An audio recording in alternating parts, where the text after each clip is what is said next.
Start किए अभी क्या क्या लिखना है उसको एक बार रिपीट कर दूंगा दोबारा से, है ना? ये ज़्यादा जरूरी है कि क्या क्या लिखना रहेगा। तो अपना कितने मार्क्स का प्रैक्टिकल रहता है? 30 मार्क्स ये अपने को निकालना रहेगा। और ज़्यादातर मैंने ऑब्जर्व किया ना, जितनी बार भी पेपर हुए तो बच्चे लोग ना कुछ छोड़ते रहे। तो यहाँ तुम लोग की बुक में ना सब लिखा हुआ है। पहला आता है फर्स्ट लॉन्ग एक्सपेरिमेंट, ये कितने मार्क्स का रहता है? 10 मार्क्स। उसके बाद आएगा बी शॉर्ट एक्सपेरिमेंट, इसका कितना मार्क्स है? 5 मार्क्स रहेगा, ठीक है। और फिर आता है सी, सी रहेगा तुम्हारा वाइवा बेस्ड ऑन एक्सपेरिमेंट। और उसके बाद आता है डी, ये एक्टिविटी एक्टिविटी एक्टिविटी एक ही करनी रहती है, ये 5 मार्क्स की रहेगी। डी में आएगा वाइवा, और वाइवा के बाद आएगा ई जर्नल। मार्क्स की कैटेगरी करने, ये तो 10 मार्क्स हो गया। क्या क्या लिखना रहेगा 10 मार्क्स में? अपैरेटस,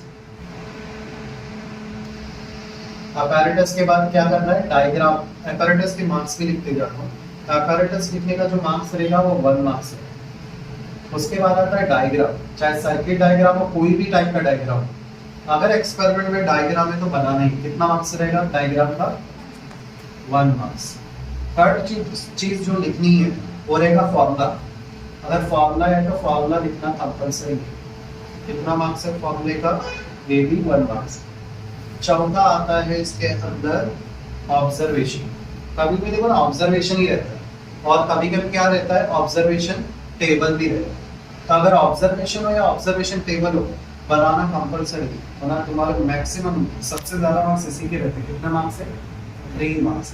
उसके बाद कैलकुलेशन, कभी कभी कैलकुलेशन नहीं रहता है, ग्राफ रहता है।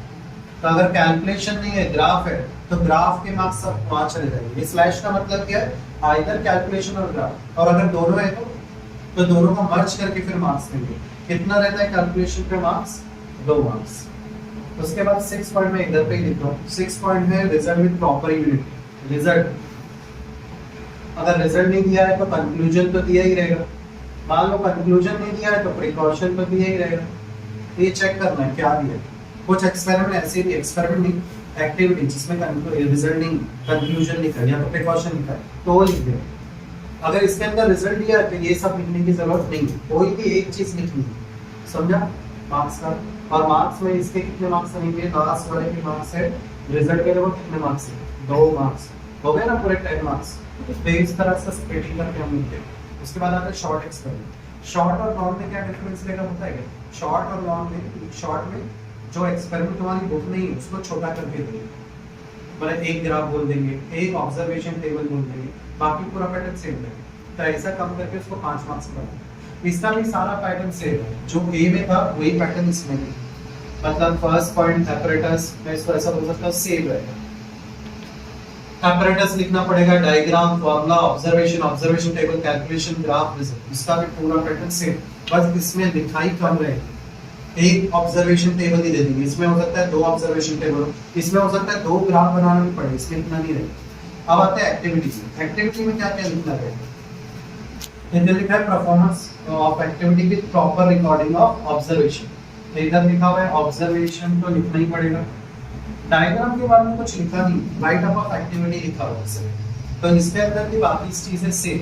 apparatus, अगर मैं इसको दूसरा ये पहले पॉइंट में भी था, तो apparatus है तो apparatus लिखना पड़ेगा, डायग्राम है तो डायग्राम, फॉर्मूला है तो फॉर्मूला, ऑब्जर्वेशन है तो ऑब्जर्वेशन, कैलकुलेशन, मतलब पूरा पैटर्न से। ठीक है, एक्टिविटी में कहीं कहीं पे रिजल्ट नहीं, कहीं कहीं पे ऑब्जर्वेशन भी नहीं, तो उस हिसाब से लिखना है। इसलिए यहाँ पर इसमें क्या लिखा है, राइट अप ऑफ एक्टिविटी। उसके बाद लास्ट में भी लिखा है result with conclusion. Pattern same है। इसमें कैसे मार्क्स है, ऑब्जर्वेशन जो रहेगा, ऑब्जर्वेशन पे 3 मार्क्स और बाकी चीजों में कितने मार्क्स है, 1 है। और हम लोग जब एग्जाम में चेक करते हैं ना तो डायरेक्ट मार्क्स है, ऐसा स्प्लिटिंग करके मार्क्स नहीं देते। एक्टिविटी शॉर्ट एक्सपेरिमेंट में डायरेक्ट देते, इसमें स्प्लिटिंग करके देते, 10 मार्क्स में एक साथ नहीं देते, टुकड़े करते फिर मार्क्स करते। अब आते हैं वाइवा। वाइवा कितने मार्क्स का रहेगा, 5 मार्क्स का। वाइवा तुम्हारे एक्सपेरिमेंट बेस पे ही टीचर पूछे और जानबूझ को एकदम आसान क्वेश्चन पूछे, डायरेक्ट टाइटल पूछ ले, कि सोनोमीटर अगर कर रहे हो तो डायरेक्ट बोलेगा what do you mean by sonometer, उसको पता है, बच्चे को बेसिक ही नहीं पता कि वो जो कर रहे हैं क्या है। फिर वो डायरेक्ट जब कहाँ पे करेगा, सोनोमीटर सुपरपोजिशन वेव चैप्टर से उधर के सवाल पूछना शुरू कर, what do you mean by oscillation, ऐसा टफ नहीं पूछते, उनको पता है टफ दे ही नहीं पाएगा बच्चे, तो लोग इजी में रहते। उसके बाद आता है जर्नल। जर्नल के मार्क्स कितने रहेंगे, 5 मार्क्स की जर्नल है, जिसपे तुम लोग को कवर चढ़ाना है और सिग्नेचर होना चाहिए, ठीक है। और अभी तुम लोग को जर्नल जब मिल जाएगी इस टाइम के बाद, तो जैसे इसकी वो जर्नल में साइन भी हो गया, कवर ही नहीं, तो ये कवर होना चाहिए जर्नल। और कवर कौन सा लगाएंगे, वो 2 रुपए वाला आता है ना कवर, 2-3 रुपए वाला खाकी कवर, अरे ब्राउन कलर का रहता है ना नॉर्मल, वो लगाते हैं, प्लास्टिक जैसा कुछ नहीं लगाते, वो सब अलाउड नहीं अगर रूल के हिसाब से जाए। बाकी कॉलेज वाले कुछ कुछ एक्सेप्ट कर देते हैं, तो वो कवर लगाना है और उस कवर के ऊपर टॉप पे ब्लैक मार्कर से अपना सीट नंबर, ठीक है, टीचर फट से वही चीज देते हैं, तो लेबल लगा दो या वहाँ पे डार्क बोल्ड लेटर से अपना सीट नंबर, समझ गए। अभी जरा रैंडमली एक एक्टिविटी देखते हैं, तो जरा इस पेज पे दिखा दें, बोर्ड का तो क्लियर हो गया होगा। अब जैसे मैंने वो रैंडमली एक एक्टिविटी निकाला, ये तो काफी एक्सपेरिमेंट जैसी है, apparatus है, सर्किट डायग्राम है, formula, procedure, observation, calculation, result, ऐसी एक्टिविटी देखते हैं जिसमें कुछ इम्प्रॉपर हो, तो थोड़ा सा आइडिया है, ये भी स्टैंडर्ड ही है।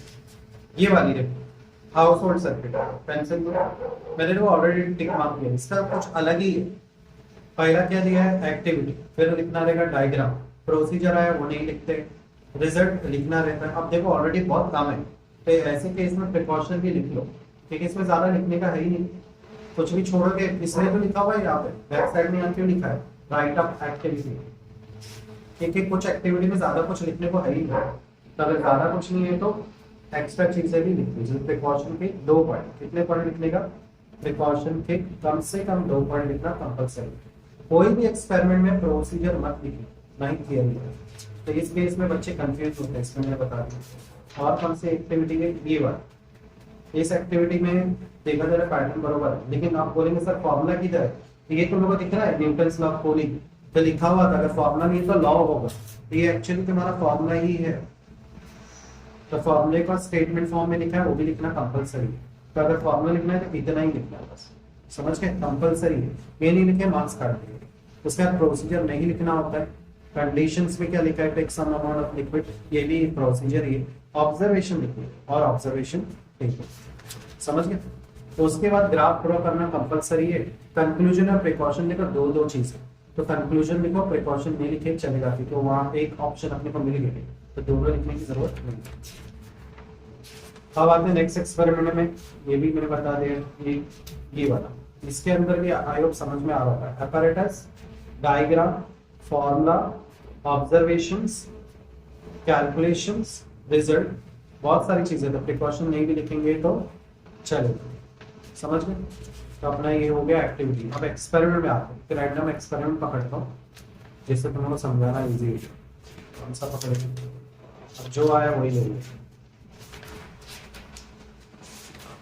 ये देखो, इस एक्सपेरिमेंट के अंदर देखो क्या है, apparatus है, डायग्राम। इलेक्ट्रॉनिक वाला थोड़ा उल्टा होता है। इलेक्ट्रॉनिक में कैसा कंडीशन होता है पता है, पहले तुम लोग सारा सेटअप दे देंगे, पहले बोलेंगे apparatus लिख, जब apparatus तुम लोग लिख दोगे ना, उसके बाद वो लेके apparatus होने के बाद तुम लोग को वो लोग वो देंगे, सब पूरा सेटअप देंगे। जब तक तुम लोग ये नहीं लिखोगे कुछ भी नहीं मिलेगा सेटअप, तो ये कंडीशन पर आप लोग वो फॉलो नहीं करते, कॉलेज वाले डायरेक्ट दे देते। अगर बोर्ड के हिसाब से जाए तो पहले apparatus लिखो, उसके बाद ही आपको सेटअप मिलेगा, समझ गए। तो ये चीजें नॉलेज रखो। फॉर्मूला लिखना है, प्रोसीजर नहीं लिखना है, वो ऐसे आ रहा है, लैंडस्केप ही आ रहा है। और उसके बाद आता है ऑब्जर्वेशन, कंपलसरी लिखना है, ऑब्जर्वेशन टेबल, कैलकुलेशन, रिजल्ट, ठीक है। इसमें कोई ग्राफ नहीं है तो उस हिसाब से एडजस्ट हो जाएगा, तो कोई लिखा है यहाँ पे बोर्ड पे लिखा था कैलकुलेशन स्लैश ग्राफ, तो आप ग्राफ नहीं है तो कैलकुलेशन पे तुम्हारे 2 मार्क्स चाहिए। तो अगर मैं मार्क्स के बेस पे स्प्लिट करूँ तो ये 1 मार्क्स, फॉर्मूले पे 1 मार्क्स, ऑब्जर्वेशन पे टोटल कितना था 3 मार्क्स, तो टोटल 3 मार्क्स। उसके बाद कैलकुलेशन पे कितना मार्क्स है 2 मार्क्स, और रिजल्ट पे कितना मार्क्स है 2 मार्क्स। काउंट करो 2 2 3 2 5 6 7 8 9 10। समझ में आया स्प्लिटिंग कैसे करते हैं मार्क्स का, इजी है। चलो एक स्टार्टिंग का एक्सपेरिमेंट भी देखो। ये वाला तो, और एक और चीज, सबसे ज्यादा सेटअप कौन से रखे जाएंगे अपने को पता कैसे चले? बहुत आसान है, सब कॉलेज के पास स्प्रिंग मास बहुत भरपूर पड़ा हुआ है। दूसरा सेटअप है जो ज्यादा रहता है, वो होता है रेजोनेंस ट्यूब। ये बहुत ज्यादा होता है क्योंकि छोटा पोर्टेबल होता है ना, तो हर एक कॉलेज में, अपनी कॉलेज में भी सबसे ज्यादा 5 सेटअप इन दोनों को ही रखते हैं। उसके बाद सबसे कम सेटअप रहता है 8वें और 9वें, तो ये बहुत रेयर बच्चों को ही मिलेगा और इसमें कनेक्शन में बहुत मिस्टेक्स होती है, बहुत ध्यान देना पड़ेगा। दूसरा जो आसान सेटअप है, ये तो मैक्सिमम रखा जाएगा, बाकी तुम लोग को और भी सेटअप ज्यादा दिखाई देंगे, ये तुमको थोड़ा सा दिखाई देगा ये सब सेटअप। अब पढ़ना कैसे, कौन कौन सा एक्सपेरिमेंट, वैसे तो पूरा ही पढ़ना होता है पर तुम लोग उसमें भी ट्रिक बता, ऐसे ही एक्सपेरिमेंट को ज्यादा पढ़ो जो एग्जाम में भी पूछे जाएंगे। तो कैरेक्टरिस्टिक ऑफ ट्रांजिस्टर ये सेमीकंडक्टर चैप्टर था, तो इधर पे 1 से 2 निशान होगा, तुम्हारा सेमीकंडक्टर चैप्टर भी हो जाएगा और एज वेल एज एक्सपेरिमेंट भी हो जाएगा। दूसरा है लॉजिक गेट। लॉजिक गेट भी तुम्हारे सेमीकंडक्टर में ही, तो तुम्हारा 1 से 2 निशान होगा, वो लॉजिक गेट के भी स्टडी हो जाएगा और एक्सपेरिमेंट का। तीसरा जीनर टाइप, ये भी वो टेक्स्ट बुक में, इस पे भी क्वेश्चन एग्जाम में आते हैं, थियोरेटिकल भी इंपॉर्टेंट है और प्रैक्टिकल भी इंपॉर्टेंट है, तो एक अच्छा है ना। तो ऐसे करो जिसमें दोनों काम हो जाए। दूसरा ये दिख रहा है 10वां और 9वां और 8वां, ये तीनों पे तुम्हारा बुक के अंदर थ्योरी क्वेश्चन है और एग्जाम में आती है मीटर ब्रिज के बेस पर और ये यूजिंग पोटेंशियोमीटर। तो ऐसे एक्सपेरिमेंट ज्यादा पढ़ो जो एग्जाम बोर्ड में भी हेल्प मिल जाए और प्रैक्टिकल में भी मिल जाए, समझ गए? अब बोलेंगे सर ये तो बहुत हो गया, तो एग्जाम में इस पे क्वेश्चन भी आते हैं, बोर्ड एग्जाम करंट इलेक्ट्रिक से वहां रह जाएगा, इधर पढ़ेंगे तुमको वहां हेल्प मिलेगी, डायग्राम हो जाएगा तुम्हारा। सेकंड, ये रेजोनेंस ट्यूब का कोई है फायदा पढ़ने का? है ना, ये चैप्टर नंबर 6 रेजोनेंस ट्यूब में ओपन पाइप क्लोज पाइप पढ़ा था, याद है? ये क्लोज पाइप है, तो क्लोज पाइप का डेरिवेशन हो रहा है इधर, तो ये तुम लोग देख लो। दूसरा सोलोमीटर भी है सुपरपोजिशन पे, बरोबर? तो अगर तुम लोग टॉपिक के बेस पे पढ़ोगे ना अपने चैप्टर के हिसाब से, तो तुम लोग ज्यादा भी पढ़ लोगे और टेंशन भी नहीं आएगा, प्रेशर भी नहीं आएगा। उसके बाद आता है स्प्रिंग मास ऑसिलेशन, ये तो सब पढ़ के जाओ। और आप बोलेंगे सर सरफेस टेंशन वो छोड़ो मत करो, उस पर भी चैप्टर है, पर इस पे ना मैंने देखा है अंदर डेरिवेशन में भी पूरा एक्सपेरिमेंट लिखा हुआ है, तो ना सारी चीज लिखी है, ऑब्जर्वेशन टेबल छोड़। अब आते हैं एक्टिविटी। एक्टिविटी में कौन सा पढ़ने का? सेकंड पेंडेंट, एकदम बचकाना एक्सपेरिमेंट। उससे भी एकदम बचकाना एक्सपेरिमेंट है हाउस होल्ड से, ये बहुत आसान है। उसके बाद आता है वेरिएशन ऑफ पोटेंशियल, बहुत इजी एक्सपेरिमेंट, मल्टीमीटर, एलडीआर, और बस हो गया, इतनी ही। तो तुम लोग अगर पढ़ना रहेगा, शुरुआत करनी तो इससे कर, हाउस होल्ड सर्किट से, ठीक है? इसका कोई लिंक नहीं है अपने टॉपिक से, सिर्फ सेकंड पेंडुलम का लिंक है। सेकंड पेंडुलम पे एग्जाम में क्वेश्चन भी आता 1 मार्क्स का, what do you mean by second pendulum, समझा? और कोई सवाल? कुछ पूछ रहे थे ना एग्जाम का? ऐसा नहीं है फ्रेंड्स के, अरे नहीं, वो क्वेश्चन की भी जो टिक मार्क रहता है तो वो उसके बेस पे चेक करते हैं। टिक मार्क जो रहता है, कौन सा टिक मार्क? जो पेपर देता है, हाँ उसी के बेस पे चलिए। यहाँ बैक साइड स्लिप तो है, ये स्लिप का ही पेपर बनाते हैं, ये पूरा मैंने इसी को टाइप करके ले लिया, सारे कॉलेज वाले वही करते हैं। फिर क्या करेंगे बोलते हैं रेड पेंसिल से टिक कर, एक ये फिर एक शॉर्ट से टिक कर। तो जब तुम्हारा 6 नंबर मिलता है तो हम लोग ही टिक कर, जो करवाया वही, ऐसा नहीं कि जो एक्सपेरिमेंट कराया है वो टिक कर दिया, ऐसा नहीं। तो पूरा प्लानिंग से बता, ऐसा तीनों में से एक एक टिक मार्क रैंडम दे देंगे। फिर बच्चे को बैठाना भी रहता है, ज्यादा बच्चे तो इसके लिस्ट पे बैठा देंगे। मेरे अकाउंट में स्प्रिंग मास उधर है, जाके वहां पे। फिर तुम बोले सर मैं बाकी कैसे करूंगी, तो वो लोग बोलते हैं कि बाकी के लिए शिफ्ट करें, तो बात है शिफ्ट वही रहता है, कोई कोई करता है शिफ्टिंग भी करता है। दूसरा ये बैक साइड सर्टिफिकेट भी होगा, साइन और स्टैम्प्स देखो हुए नहीं है तुम्हारे को, थोड़ा सा डिलाई करता है, इसलिए भी मैंने पकड़ा। ये सब फिल कर दो, यहाँ पे सील लगेगा, प्रिंसिपल का साइन जाता है, तुम्हारे कॉलेज के इंचार्ज एक्सटर्नल जो आएगा ना वो यहाँ साइन कर दो, तो वो सताएगा तो साइन कर दो, बोलेगा साइन सब चाहिए। और ये क्यों जरूरी है पता है क्या? खुदा ना खासकर मान लो कोई बच्चा फेल हो गया, तो जुलाई के एग्जाम में ये जर्नल साथ में लेके जाने पड़े, अगर इधर साइन नहीं तो नहीं जर्नल होगी, यानी तुम्हें एग्जाम दिया भी कि नहीं, कोई प्रूफ ही नहीं, तो इधर पूरा सेटअप लिखा होना चाहिए, नई जर्नल नहीं बना।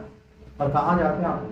अभिनव कॉलेज, यही साल ना जब फेल हो गए तो जुलाई में दे देते उनको अपने कॉलेज में बुलाए, तो थोड़ा सा बदलाव आता रहता है, हो सकता है कॉलेज में बुलाए। और दूसरा अलाउड नहीं है, समझ गए? तो ये थोड़ा सा ट्रबल है, इसकी वजह से तुम लोग का हर एक चीज रट्टा मार के आना, तकलीफ क्या वाला था। इसलिए मैंने तुम्हें ट्रिक बताया, ऐसे ही एक्सपेरिमेंट पढ़ो जिससे तुम्हारा एक तीर से दो निशान हो जाए, बोर्ड की भी स्टडी हो जाए एज वेल एज एक्सपेरिमेंट की, तो उस हिसाब से टिक कर लेंगे। एक्टिविटी मैक्सिमम पढ़ देना, एक्टिविटी में काफी कम लिखा हुआ है, ज्यादा नहीं है लिखा। और कुछ सवाल फिजिक्स का? और तुम्हारे पास यहाँ पे पूरा लिखा है, एक पे कि मैंने पूरा मार्क्स भी पूरा ताकि तुम लोग को हेल्प हो, ठीक है? अब केमिस्ट्री का है, केमिस्ट्री का भी बता, केमिस्ट्री का भी हो जाएगा। रीडिंग पॉज करो,